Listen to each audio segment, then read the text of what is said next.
Okay. Morning, everyone, or good day, wherever you are. I know we have some folks in different time zones in Europe. So if I haven't met you, I'm David Trelevin, and I'm happy to welcome you to our meetup call this month. We've been running these calls for about almost 10 months now, I think, almost a year. And happy to have folks weighing in, letting us know where you're here from. It's amazing to see people here from all over the world. And this call is a chance for us to come together and be in conversation about really best practices inside of trauma-sensitive, trauma-informed approaches to mindfulness and meditation. So I've enjoyed these calls a lot because it's a chance for me to both share some of the stuff that I'm learning and thinking about, and also to hear from the incredible amount of expertise already within this community. So the call, if you haven't been here before, is a bit of a balance of a chance to practice together. I'll be offering a practice. I'll say a couple things. Today it will be about talking about COVID, being online, mindfulness practices and best practices online here. And then I'll open it up. We'll open it up for Q&A. And today in particular, I think it's going to be a chance to hear what's working for you all. What questions are you in? What particular issues are coming up? Because I think with video calls, there's both, as you all know, there's benefits, pros and cons. And I think we're starting to run into particular challenges for those of us that are taking our teaching and maybe coaching online around mindfulness. And so want to dig in there with all of you. Just a couple things about the call. So the call is an hour. And we'll have the chance after. I'll leave some time for breakout rooms, which are optional. So if you'd like to hang around after the call and meet a couple of people who are inside of the community and continue the conversation, you're welcome to do that. If you're able to be on video, then just want to encourage you to do that. It's great to see people's faces, and I think others enjoy also seeing faces. And if that's not available to you, or you would choose not to, then that's fine as well. And also just to note that the chat box is open, but I'm not going to be monitoring this morning because mostly I'll be focusing on here. So if something's happening in the chat and you need to alert me, like you can't hear me or something, then please just unmute yourself and come on. But otherwise, you're welcome to be chatting in the chat box, questions you have, things like that. And the schedule for the call is I'll start with an opening practice here. Again, I'll have some opening comments around offering mindfulness practices online, and then we'll open it up for discussion. Cool? Great. So I'm going to start with an opening practice. I've been offering a practice. I've been in somatic psychology for the last 10 years, offering a practice through a group called Generative Somatics. So it's a short guided mindfulness practice that has to do with centering in different dimensions of the body. So you can follow along with me, or if you have another practice that's going to serve you and support your presence here for this call, then please go ahead and do that. Otherwise, just finding a comfortable posture for you. Could be standing. It could also be lying down if that's possible. I'm just going to take a couple moments here to center together. So if a few deeper breaths will support you, please go ahead and take those, feeling the inhalation and the exhalation, inviting some relaxation, also some presence. And then with this practice, we actually see if we can physically feel the center of the body. So if it's helpful for you, you can put a hand just below your belly button, almost like your thumb is in the belly button. And just take a moment and literally feel for the center of your body. So as opposed to the center being an idea, it's really a felt experience here.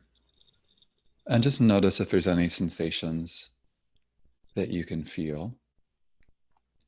And if there's not much to feel, that's also fine. And then from your center, we're going to center in these four different directions. And the first is length. So from center, taking a breath and seeing if you can both settle into the ground and also naturally extend upwards. So you're coming into a natural centered length without a lot of effort, but just letting yourself feel your ground and also this natural extension. One way you could think about center too is around dignity. When we're in length, we're practicing dignity, ourselves with each other. So just taking a moment to center in your length and your dignity.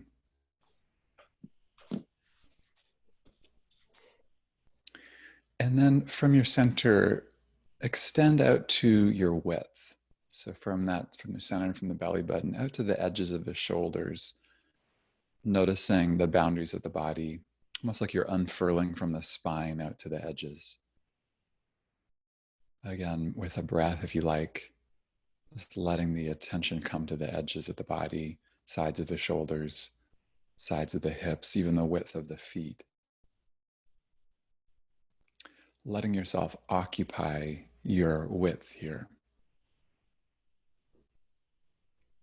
This is also a place of boundary, like where we end, where others begin. So you could feel for you this morning or today, what's your right width? What's going to support centered width? Maybe you're a bit more tucked in.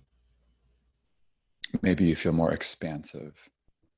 But finding your right size width for you this morning. And then we'll center in what's known as depth, so front to back.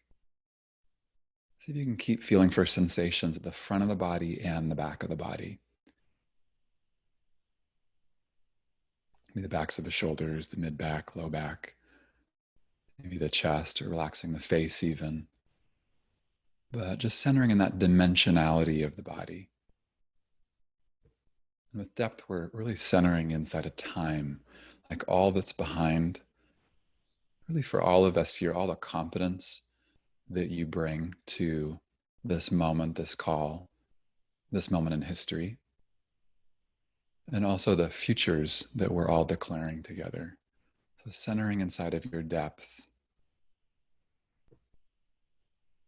And then finally, just letting yourself center in what it is that you care about. So that could be a community that you serve or care about, or the reason that you're even here on the call today. And see if you can let that actually really fill you up. That commitment that you have is a part of who you are and gets to be here and present inside of this call and really for the rest of the day.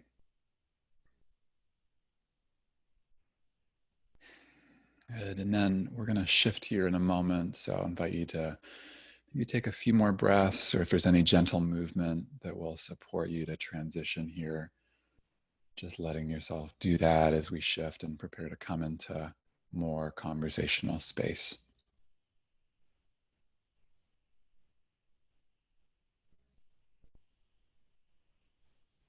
Okay. Thanks, everyone.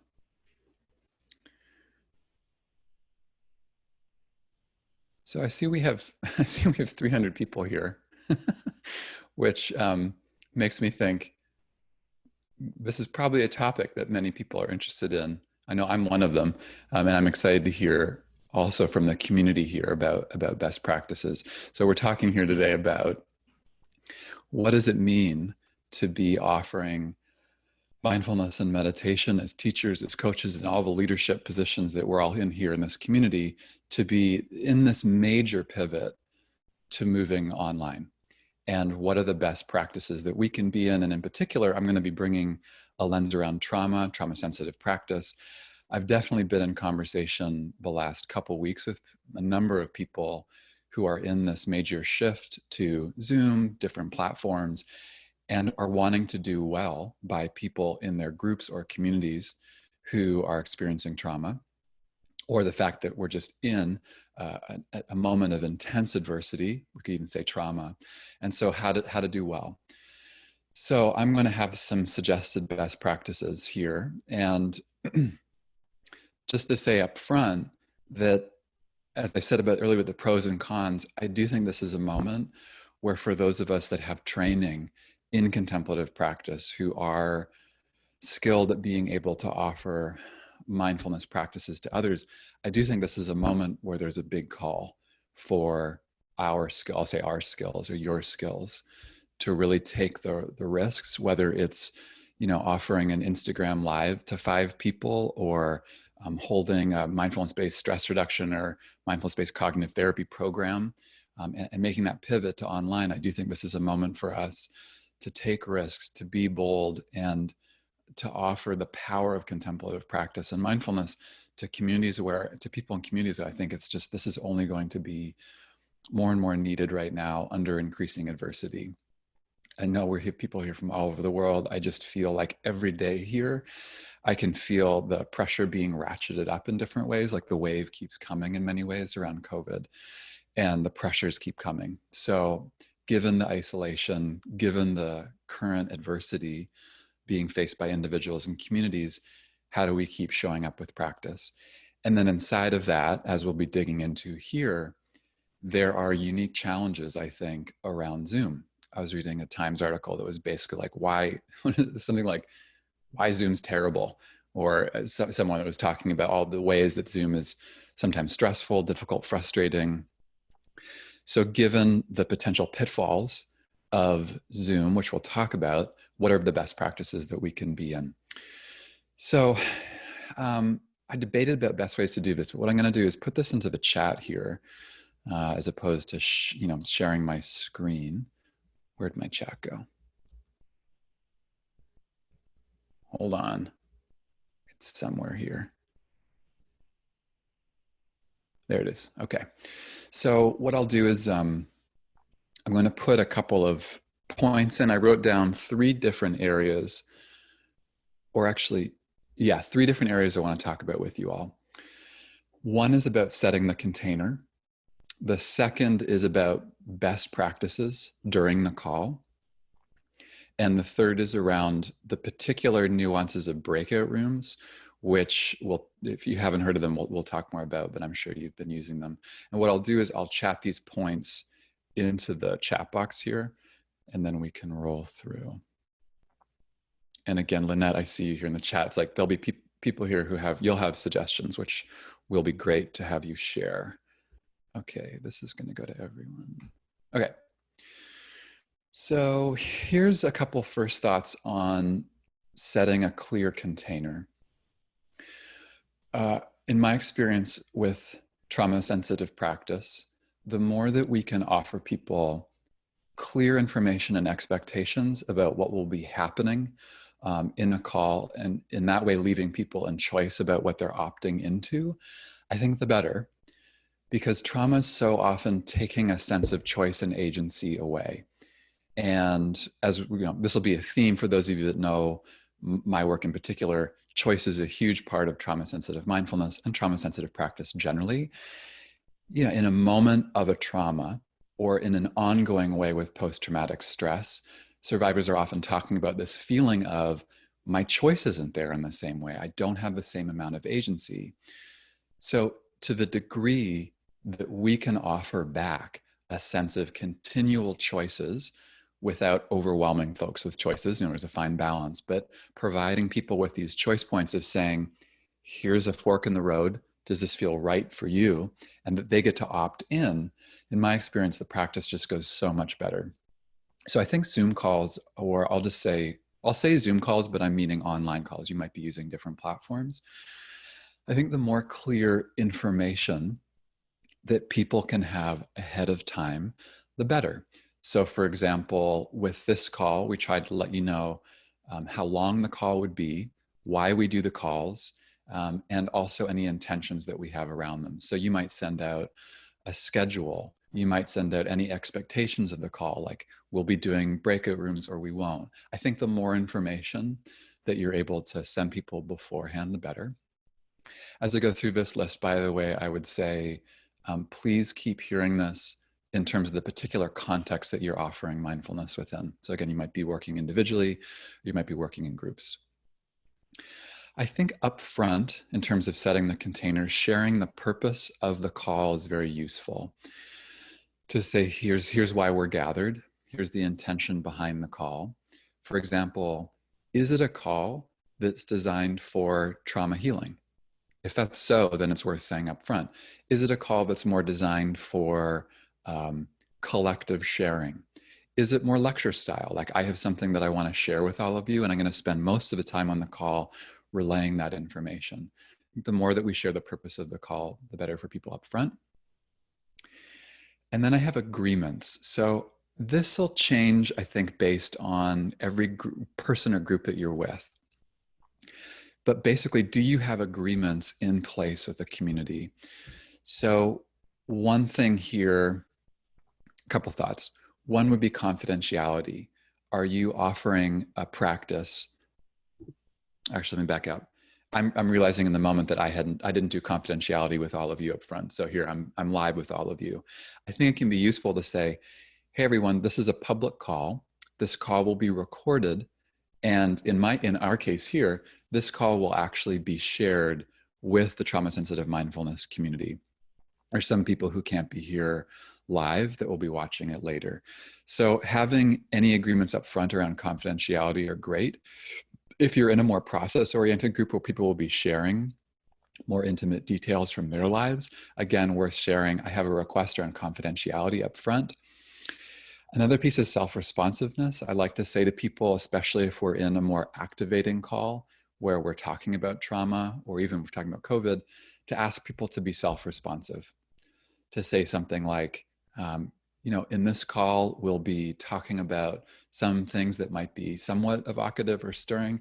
And I just want to remind you all that to the best degree that you can, please be self-responsive. If you need a break, if you need to turn off the video, if you need to go get a little bit of water, if you need to come back and watch the video later, you're always welcome to do that. But please be tracking yourself, because we're on this video platform. And we have 300 people. We can't be tracking everyone. So that invitation to self-responsiveness, I think, can be useful. And then finally, agreements about video use. And I'm curious to debate this in some ways within the community here, but there seems to be a debate happening around differing needs around video. So there'll be some people who will feel very comfortable using video, and actually that use of video promotes a sense of safety inside the group and community. Like, here we are, we can see each other, and that promotes a feeling of safety, which is important for a trauma survivor. On the other hand, we might have people in a group and community who say, or who feel, rightfully so, hey, it feels actually quite vulnerable to have the camera in my space, or for me, being on camera feels like a lot. So I'm actually going to not use my video, and I'll be here listening to the audio, for example.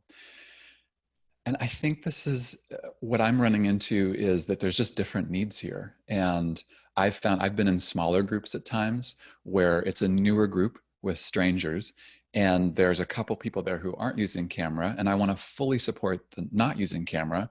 But then there's a few of us, myself included at times, that feel a little bit stirred, like we don't know who's watching. And it just creates this whole different spectrum. Okay, how can we actually handle this in the moment? So, of course, I leave this to all of you. What I've been doing is, if I'm in a smaller group, or as I did this morning, I will make the request that if you are able and willing to use a video camera, that's great. If you're not, no problem. So I do make the request up front. I don't necessarily make it a rule. And I know in smaller groups that people will have different agreements that they will make. But we could talk more about that if you like, about how to handle this piece around video use and have people feel safe and in choice. I think a grounding opening practice can be very useful. A lot of us are moving from meeting to meeting right now, from one thing to another. And given that regulation is such an important part of trauma sensitive practice, even including a minute-long grounding practice, I think can be very useful to break up just the momentum that can happen and dysregulation, honestly, that can happen around video calls. And then finally, I said monitoring or mood check, which is that part of the responsibility I'd say that anyone has who's leading mindfulness practices is to be engaging in some form of monitoring of the group. Now, if that's live, that's one thing because we're able to have one-to-one conversations. We're getting nonverbal cues from someone who might be, for example, dissociated. It's just way harder on Zoom. We can't do it. I can't be doing it right now with this group, for example. So what are ways to monitor? Well, I think in a group that's under 15, even 20, I'd say, I think a 1 to 2 word mood check can be very useful up front. So just letting people know at the beginning of a call, we're going to start after this centering or after this brief meditation. We're going to do a 1 to 2 word mood check just to get a sense of what's happening in the group here.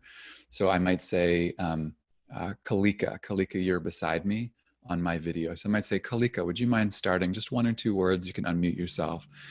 And then I'd like you to pass it to someone else. So Kalika comes on and says, hey, I'm feeling stirred and present, whatever it is for you, Kalika, in this moment. And then you pass it.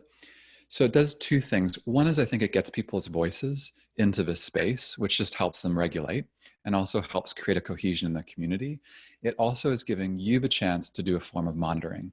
And by monitoring, I mean that you're actually just tracking what I often say is the window of tolerance of the group. You're tracking the regulation of the group. How are people doing? If I hear someone in the check-in who goes, I'm really triggered, I'm struggling, or if there's a degree of activation that I think, okay, let me track that, then I might circle back with that person on an email if it's a smaller group. I might see if I can have if I have a co-lead, I might have them chat that person. We'll talk more about having a co-lead, but it's just helpful for me to have a flag. And then at the end of the call, I think also a mood check can be very useful as a monitoring tool. So you've done the practices, you've been in, how's everyone doing at the end? So that's one thing that works for me. I'm open to your suggestions of ways that you monitor. The chat could also be a chance of, could everyone just type in on a scale of 1 to 10, where are you in your window of tolerance? 10 being at the top, 1 at the bottom. Like there's different ways we can do this and we're going to get creative about it.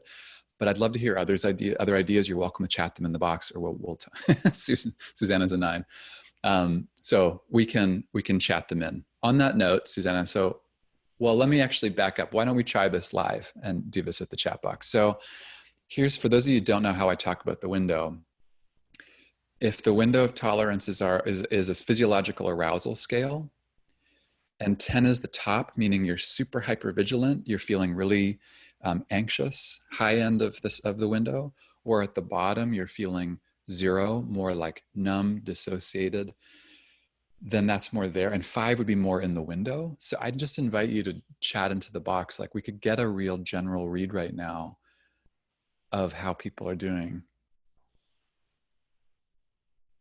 Wow, I've never done this with such a large group.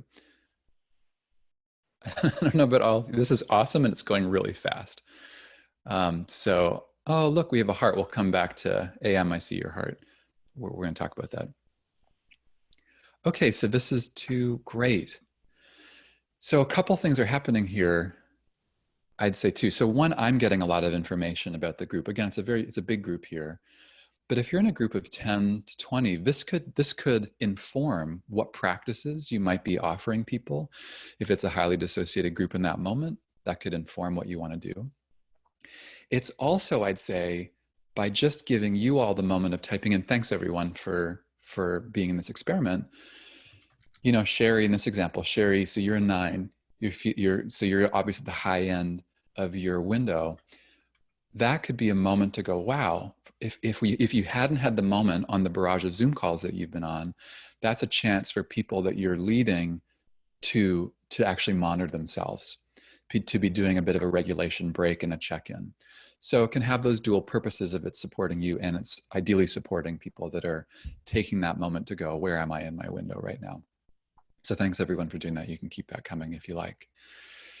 So let me get into the second area here around, I just want to talk about general best practices, and I'm going to chat this into the box. So if you could maybe not chat for just a minute so that people can see this chat. Here we go. Okay, so here's a couple of different areas that I'd like to cover in terms of best practices. Again, please take notes here if you want to be jumping in for the second half of the call about what you're finding working or places that you're struggling, then please jot those down.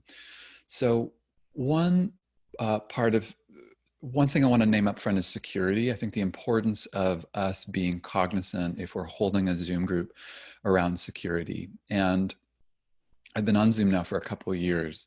And as some of you will know this, that there's a lot of background settings on Zoom around things like, can someone share their screen? The chat box, like I could actually shift the chat box right now so that you could only chat me as the host. And you couldn't chat each other. So if you're in a big group, that might be a decision that you make. Is like, wow, the chat might be, we'll talk more about chat in a second, but the chat might be too evocative for people. So let me actually just have people chatting me directly.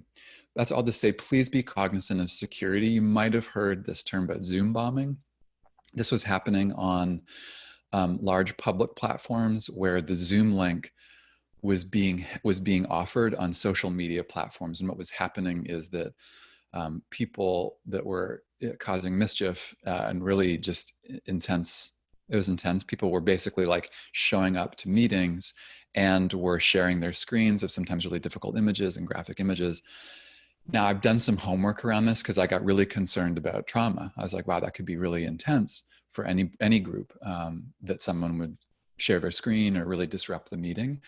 Based on all the research that I've done, two things are happening. One, Zoom is really shifting all their security measures. And at the same time, that was happening largely for groups that were, the Zoom rooms were being publicly shared on online platforms. So a recommendation here that I've learned is to not share your Zoom rooms on a social media platform. So I wouldn't encourage you to put it up on Facebook. I'd encourage you to have your community that you want to share the Zoom room with and share it directly with them on email, or have a registration link where someone can actually get directly. I think that's just a more useful security measure. And then I just say be in choice about all the back-end features about what you'd like to have.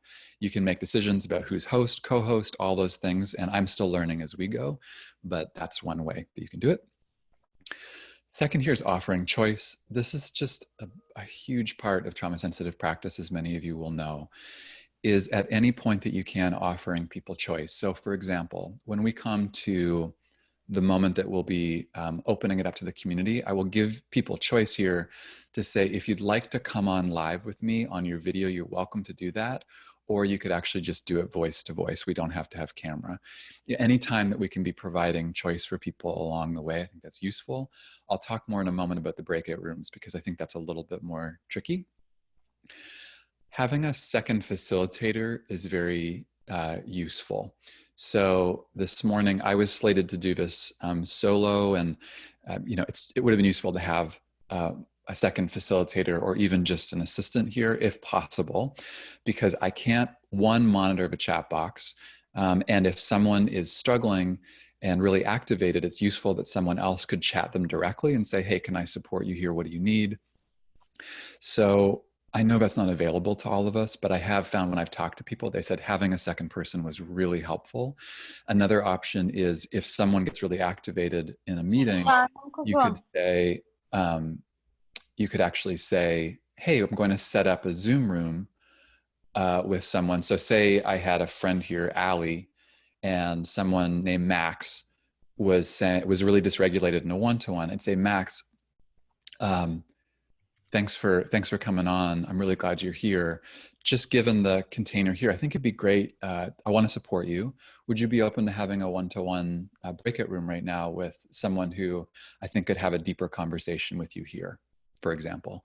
So having that backup of having someone else who can kind of be holding things in the background is really helpful and not available, I know, all the time for all of us.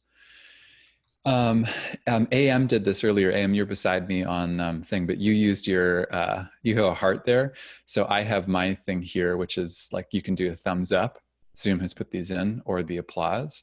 So this is one really cool way, I think, to create cohesion with the emoticons. I love the heart. The heart would be great, AM, if we had that on the Zoom feature, but it's a newer Zoom feature. And, it's just, we want to be, wow, not everyone, but I think we want to be connected and at least feel that we're a part of a connected community.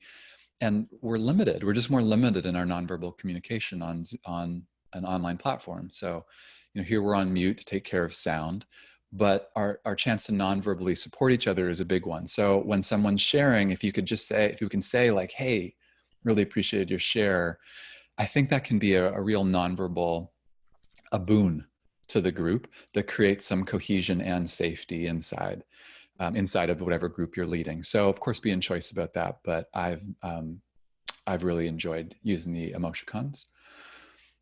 Couple more here is I have an opinion that looking into the camera is slightly more of a regulatory practice as someone who's leading practice. So I don't have any empirical research to back this up. So if you do, please chat it to me here. This is more hearsay. But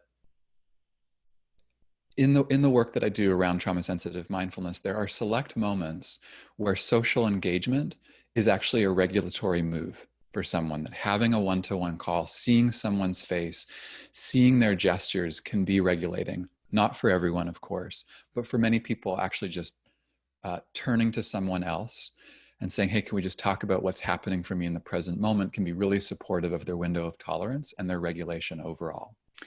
So given that, I hold my role here as quite important as a kind of a psychobiological regulator, that if I came onto the call right now very anxious, you'd be feeling that from your computer. So I'm doing some work beforehand to be as much as I can in my window.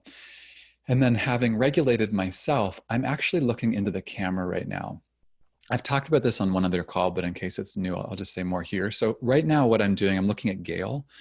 And Gail, I'm looking at you directly. I don't know if you all feel the difference, but when I'm watching someone on Zoom, there's a big difference of watching Gail here, and then I'm extending to you all here and saying, hey, I'm with you, I'm glad you're here, etc. So I find, even though it's a very subtle difference, it can be a big one. I have a sticky note that I've been using that has a little arrow that reminds me to actually look into the camera, because the camera is so small. I'm like, what is this little thing? But it's been really a practice for me to start learning to feel myself, regulate, try to be in my window and extend through the camera, as opposed to just tracking people's faces. I'll just say as someone who can be my personality is more agreeable and pleasing. As someone who's more of a pleasing teacher, I'll also look to the community. Am I doing okay?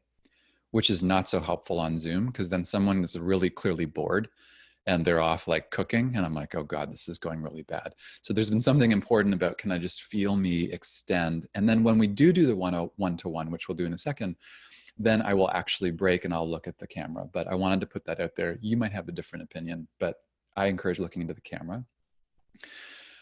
Two more quick things. One is around remembering power and authority and compliance. And by that, I mean, please just remember that if you're holding a mindfulness meditation group, you're naturally in a position of more authority and power. It creates an automatic hierarchy. And inside of that, your words will hold weight. And Ted Meissner, who's a colleague of mine, reminded me of this yesterday. He said, one practice here is in the lead role, or really for the whole community, but especially if you're leading, is to refrain from commenting on someone's physical surroundings. And I thought, wow, that's a really good call. Like, I noticed when I've been on Zoom calls, suddenly I'm seeing people in their spaces. Oh gosh, I actually did this before the call with Lynn. Lynn, apologies, I'm going against my what I'm just saying right now. But in the same way that we wouldn't comment necessarily on someone's clothes or how they're looking that day, I think commenting on someone's backdrop is also important for us to be considerate of not making comments about someone's personal space. So just remembering that people will be, when I say compliance, that they're in a space where they'll often be wanting to please us in our roles, and to just be aware of the power that our words will hold. And then finally is chat. With the chat, it's up to you. So I can, you'll see there's a little arrow beside there's the name says to, and then the box, and the name, there's a little arrow. You can change that when you're in the host role of deciding who actually the people can chat to. And I'd invite you all to assess, do you think that an open chat will regulate a group, or might it dysregulate a group? And this is just different for everyone. I find that sometimes having a closed chat can actually create more of a contemplative container and let people settle, as opposed to this running chat that's going through. At the same time, there will be people that regulate with the chat. It's a really helpful way for them to share, to be seen, to connect. So it's an ongoing dance, I think, that we all do around whether we open the chat up or not.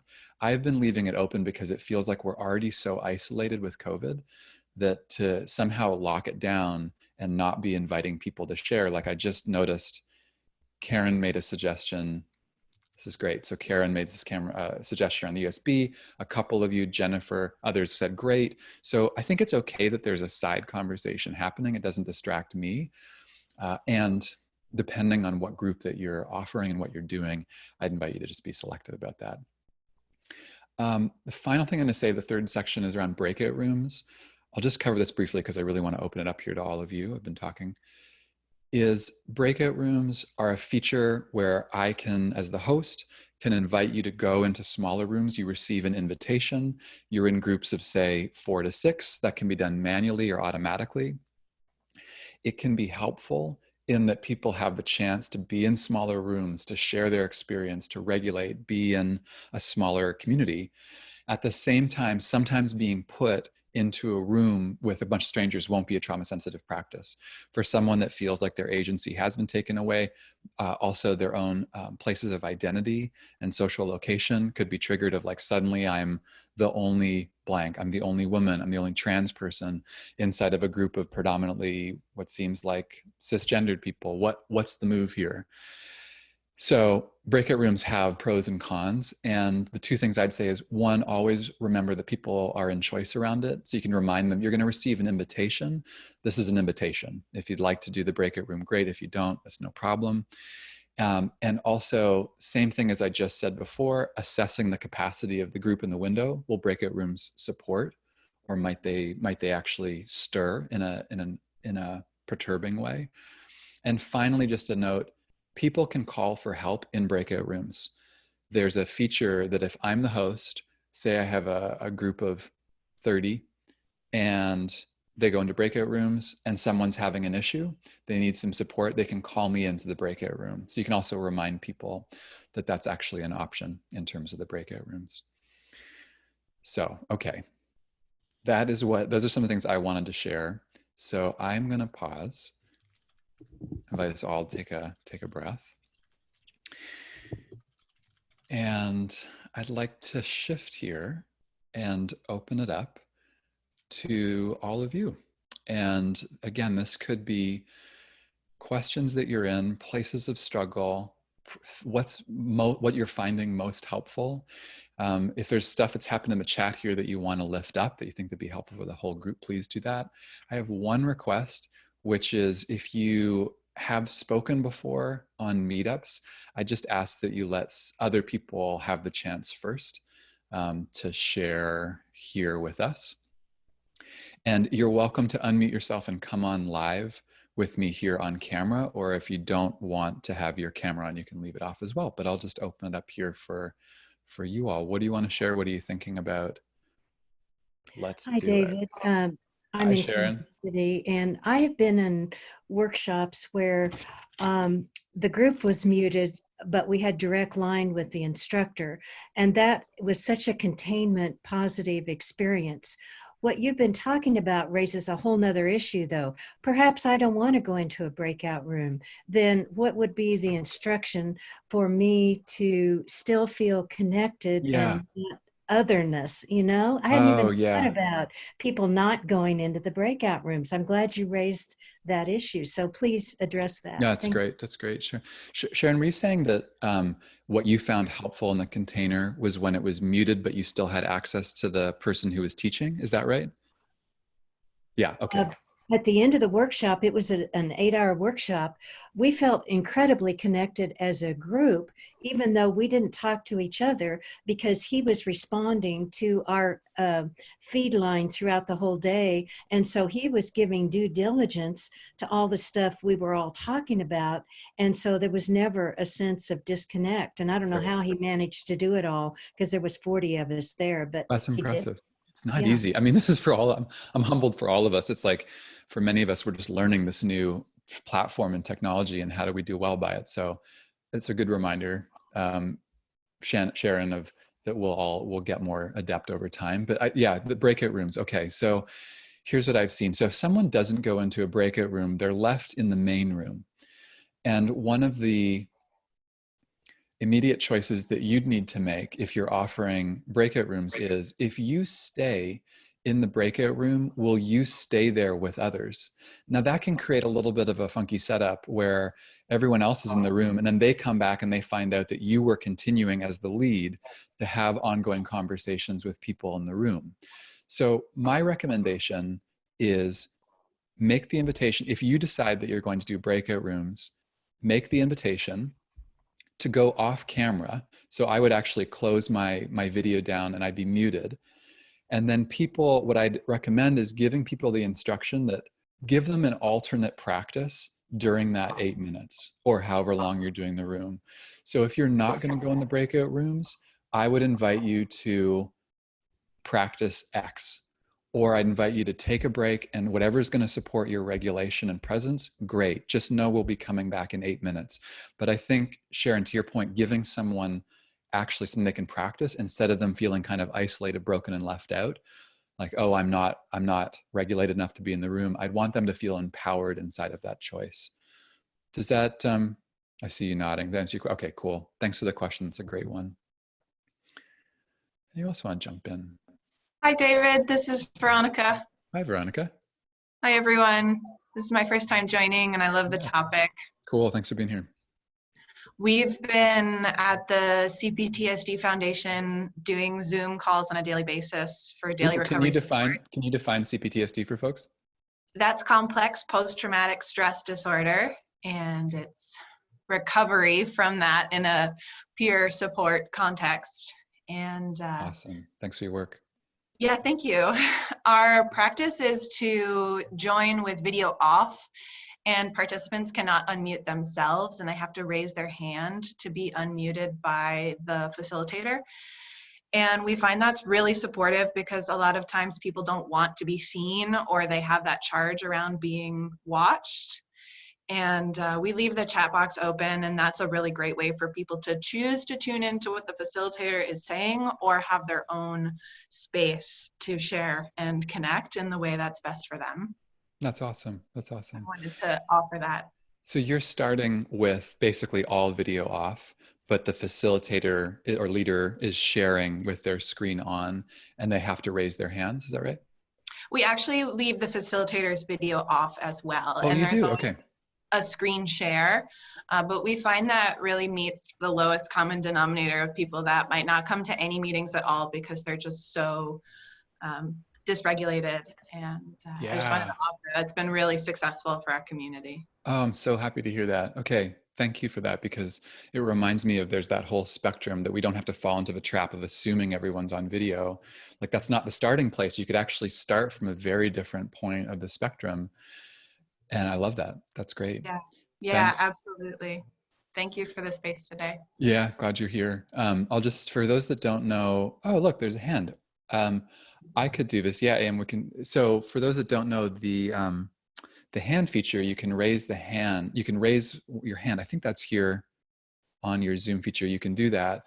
Now, I'll just say what's happening for me this morning is, I don't know if I can track. I'm still learning to track all the different hand features, but we're starting to use that more and more, where then you can really be in choice about who's actually coming on, and that you can see a queue.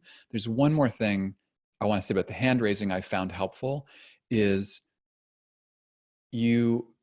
if you're finding there's some dynamics showing up inside of a group of people sharing, like there's one person is dominating, or it tends to be mostly a certain gender, I think that's a way that you can be selective while also being transparent with the community and saying, I see a number of hands raised here. I'm going to call on a person who I haven't heard from for a while, for example. Like, I think it can help you be transparent. So thanks, Veronica, for remembering us about the raising of hands. Yeah. There, now I see hands raised. Okay, so. Hi, Steve. Can you hear me, David? Hey, yeah, Coco. Okay, yeah, your hand's up. Great. So now I lower your hand. I'm very live with all of you. Cool. Where are you here from? I'm here from Australia. Oh wow! And I just took my mic off mute because because of the issue that you just talked about taking up space. I'm a Melbourne-based, an Australian-based mindfulness educator, person of color, African diaspora descent. So first thing I just wanted to say was really grateful just to the information that you're sharing. I really think that the raising hand function that you've mentioned really touches on taking up space, and for people who may not, be as comfortable in these sort of spaces, or may not have the experience in these spaces, may feel a bit intimidated. So I really want to honor that thing of raising hands and acknowledging people who may not be able to voice their thoughts as other maybe healthcare professionals in this space, or even in a yoga setting, a yoga studio setting where people are coming in from different spaces. I'm going to go through some of my notes really quickly. In relation to Zoom, I just wanted to get some clarity on the window of tolerance and how that relates to, I don't know if you're aware of polyvagal theory and polyvagal shutdown.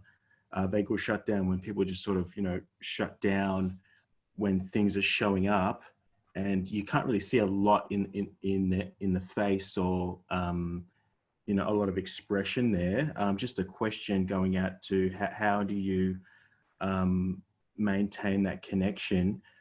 I loved what you said about the eye contact. A suggestion I would put is just a quick breath of breathing space, of just encouraging that. But I still feel that online it can be quite challenging. So that was just one question there. Yeah. The other question was, I'm sorry, I took a look through my notes here. Why don't I jump in on that one, Coco, and then you can tell me the other one after. Yeah. So you're hitting on, to me, one of the unique challenges of how to track. Like, I'd almost want to bring Veronica, you in here.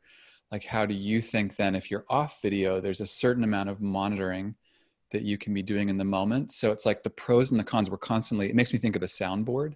Like, we're toggling all these different pieces to best serve our group in that moment.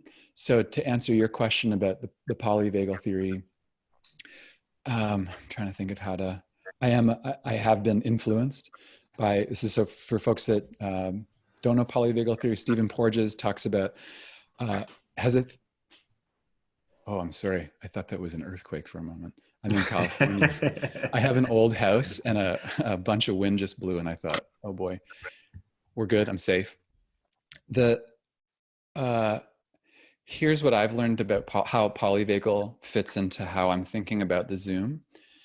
To me, with the eye contact, that is trying to bring in the social engagement system, because the more in someone's window, the more they're in their social engagement system or their ventral vagal.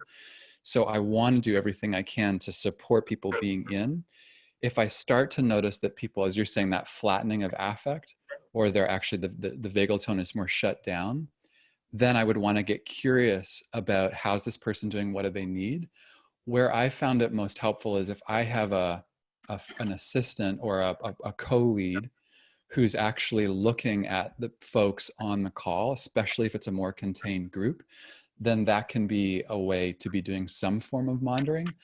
Though it is really hard. It's just really hard, because some people might just have more flat affect, and it's how can you know?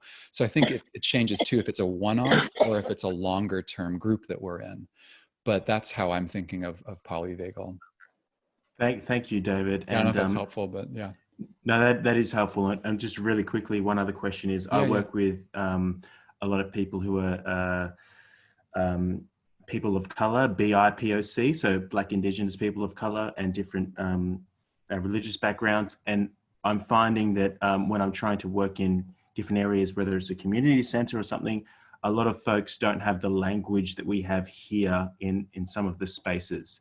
I know that most of the people here are, you know, maybe not of Black Indigenous descent. And when I'm working in those spaces, the language that we're using here may not be understood or relevant in those spaces. I'm just want a quick question of how you would deal with that in relation to safety or feeling emotions and things of that nature.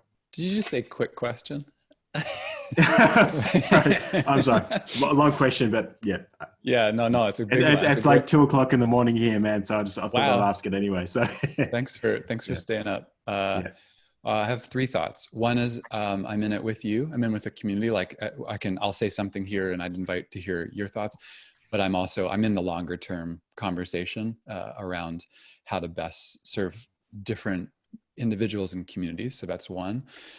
2 is I think there's something really powerful about caucused groups where possible to have, there's like Indigenous folks of color groups that are here I'm here in California, the Bay Area, but there are particular caucus groups where we're going to come together as this particular identity group to practice.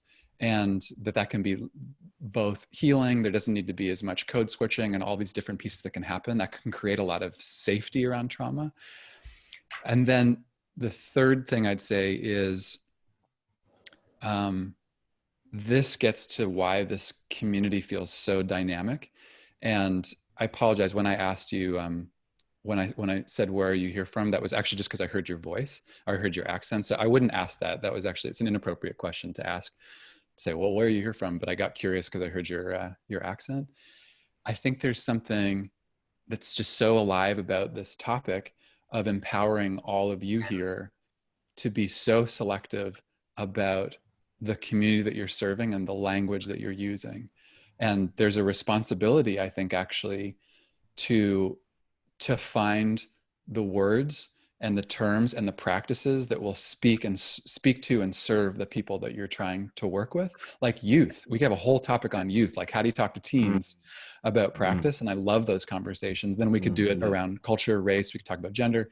So I'm really humbled. I mean, I'm from Canada, I have my own social location, but I love talking to everyone else about what they're doing to empower. So maybe would you mind saying something briefly about like, what's working for you in the community that you're working with? To be honest with you, I'm working with Afro-Australian people, so African diaspora in Australia. And to be honest with you, I'm bumping around trying to find what works, because I find that the Afro-Australian community is a historically it's a young community, and there is still a lot of different mentalities within that community. It's not a sort of coherent sort of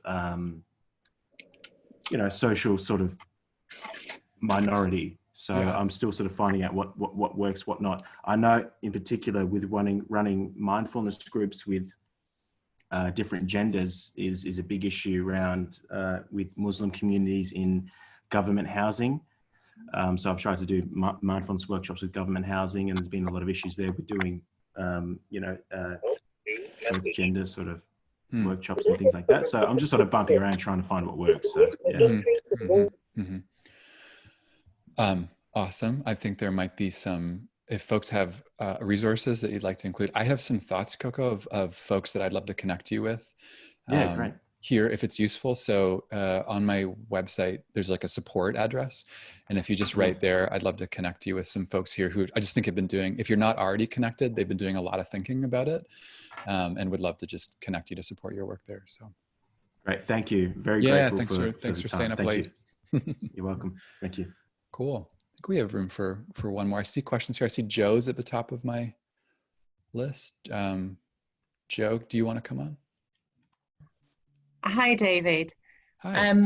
I'm new to this community. This is the first call that I've been on. So thank you for holding the space for us all, and thank you to everybody in the community on a whole for all the work that you're doing. I'm equally fairly new to teaching mindfulness. And last week I went live on Zoom with my first call for my first course. Yeah. I tried to take a sort of everyday mindfulness, look at ways that we can just bring it in the extraordinary circumstances that we're all finding ourselves in. There's two things. Firstly, I found it very useful just to be really, really open and honest and say, I'm new to this, you know, I've you know, my own experiences, and actually find some humor in the fact that sometimes things go wrong, because everybody that I've worked with, bar one, was new to the whole format, and people were very nervous and quite apprehensive. But my main question for you really is, I'm wanting to do something sort of to reach out to the teenage community, which was interesting. You were talking about the language. I'd be really interested for any advice, because particularly that sort of group, it feels almost to me, as I'm looking on, that for some, that they're looking like their life has been taken away from them, their future, you know, kids going through college, and really a difficult time in your life, all of this stuff layered on, they can be having traumas that you know, and having feelings that that are just, they don't know what they are. And I'd just be interested for any advice that you could give me, please, about any sort of language I can use, anything that I can do that supports them and doesn't sound preachy and doesn't sound, just about trying to create a space for them just to be, and just, you know, try and let the things go, rather than getting sucked into a narrative about a future that they thought they might have, and into a future that they think it might be from this point. Yeah. I hope that makes sense. Yeah, it does make sense. Yeah, it's a great question. I'd invite, I know there are people in the community who are on the call right now who definitely work with youth. And so I'd invite people, if they also want to share, I know some people are needing to duck off, but invite you to share here. I'll say a couple things, Joe, or just actually briefly. My take is that you just named why I feel that a sensitivity to trauma would be so important in contemplative practice right now. And of the younger people in my life, there is a feeling of like just being on the horizon of something. And then all of a sudden the world just changed. And the grief, I'd say sometimes even traumatic grief about like, whoa, what is happening? And not to mention the deep impacts happening on people economically, all the unknown. So my answer would be, I think it's about your embodiment. And I think that relates to what you just said at first about your humility. Like the more real that you get to be about your desire to help and support, and to say, if these tools are useful for you, great, they've been useful for me, maybe. That genuineness, from everything I've learned about teens in trauma sensitive practice, that they have pretty good bullshit detectors. If you're, if you're trying to just like whip something up or convince, or it's just like, we got to be so honest. I think we have to be honest generally as teachers, but I think there's something huge about, as you said up front, like being really authentic and saying, hey, I realize this is a really big moment for a lot of you, and I'm here to offer some practice I think might be useful. See what you think, leaving people in choice. So that'd be my first thought, is to really just be as honest as you can. And that's my main thought. You're trusting your own embodiment, not BSing people, and really still offering it. I think there's something really important about that. Anything you want to say about that before we shift?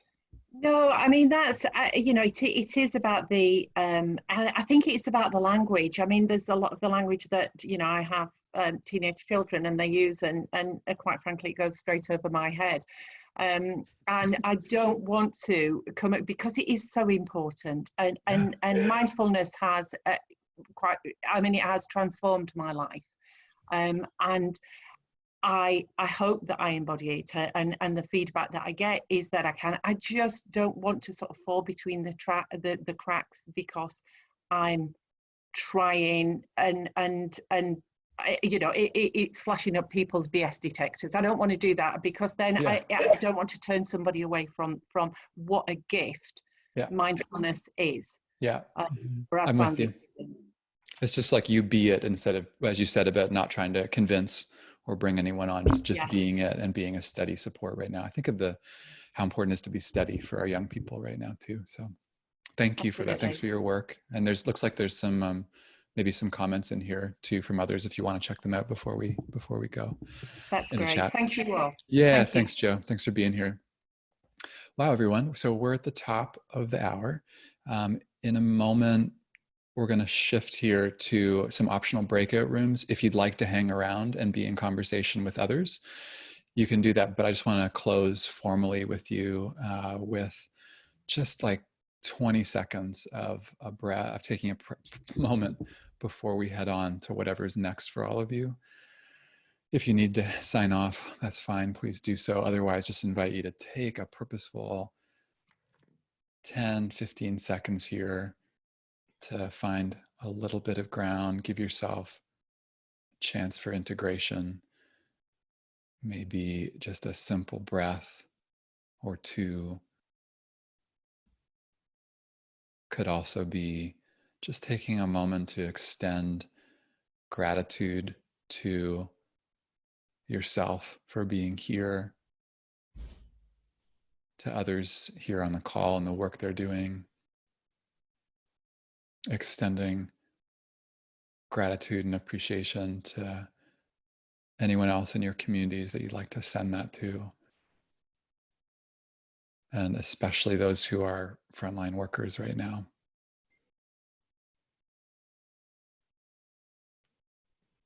And then if there's anything else here as we shift that would help you just take this moment to integrate, to either note some learning or an intention for what's ahead, please do that.